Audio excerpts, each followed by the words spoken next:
ایک علامہ اقبال کی جو خواب تھی وہ ہمیں سب کو سمجھنا چاہیے، کیونکہ جو ایک قوم اپنے نظریے کو کھو بیٹھتی ہے وہ قوم کا وجود ختم ہو جاتا ہے۔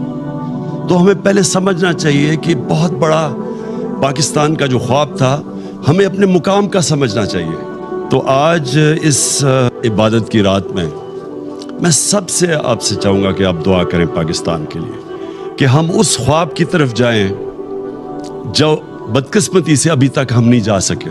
یاد رکھیں، ہمارا جو قرارداد مقاصد تھا اس میں واضح تھا کہ پاکستان نے ایک اسلامی فلاحی ریاست بننا تھا، اور وہ مدینہ کی ریاست کے اصولوں کے اوپر کھڑا ہونا تھا۔ وہ جو تھی مدینہ کی ریاست، وہ ایک نبی صلی اللہ علیہ وسلم کی سنت تھی کہ اللہ نے ہمیں حکم دیا تھا کہ ان کے قدموں پہ، ان کے شریعہ پہ، ان کے راستے پہ چلو۔ تو مدینہ کی ریاست ان کی سنت تھی، اور وہ کیوں اللہ نے ہمیں حکم دیا تھا؟ کیونکہ وہ ریاست نے بنیاد رکھی تھی دنیا کی سب سے عظیم سویلائزیشن۔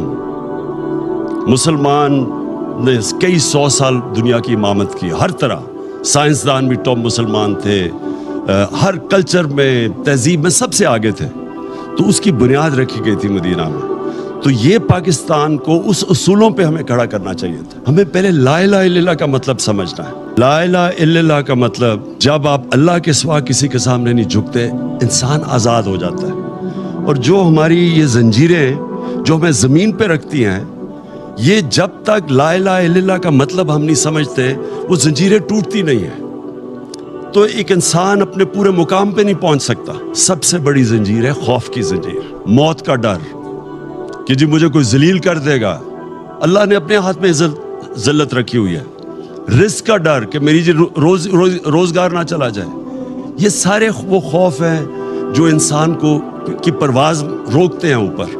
تو جو چیز انسان کو روکتا ہے اپنے مقام پہ پہنچنے کے لیے، وہ لا الہ الا اللہ ایک ایسا چیز ہے جو سب کچھ توڑ دیتا ہے، وہ زنجیریں توڑ دیتا ہے۔ وہ جو ہم نے بننا تھا، اس راستے پہ ہم پھر واپس جائیں۔ جو ہم بدقسمتی سے اپنا راستہ کھو بیٹھے، اور ہم اپنے وہ جو پوٹینشل اللہ نے جو ہمیں طاقت دی ہوئی ہے، جب اس نے کہا میں تمہیں اشرف المخلوقات بنایا ہے، سب سے عظیم مخلوق، انسان فرشتوں سے بھی اوپر چلا جاتا ہے لیکن گرتا ہے تو جانوروں سے بھی نیچے چلا جاتا ہے۔ تو ہم کچھ بھی بن سکتے ہیں، ہم زمین پہ چونٹیوں کی طرح بھی جا سکتے ہیں، اور ہم پھر فرشتوں سے بھی اوپر جا سکتے ہیں۔ یہ ہمارے اوپر ہے، اور یہ تب ہم سمجھیں گے کہ ہم کتنا اوپر جا سکتے ہیں جب ہم لا الہ الا اللہ کا مطلب سمجھیں اور وہ ہمارے دلوں میں آ جائے۔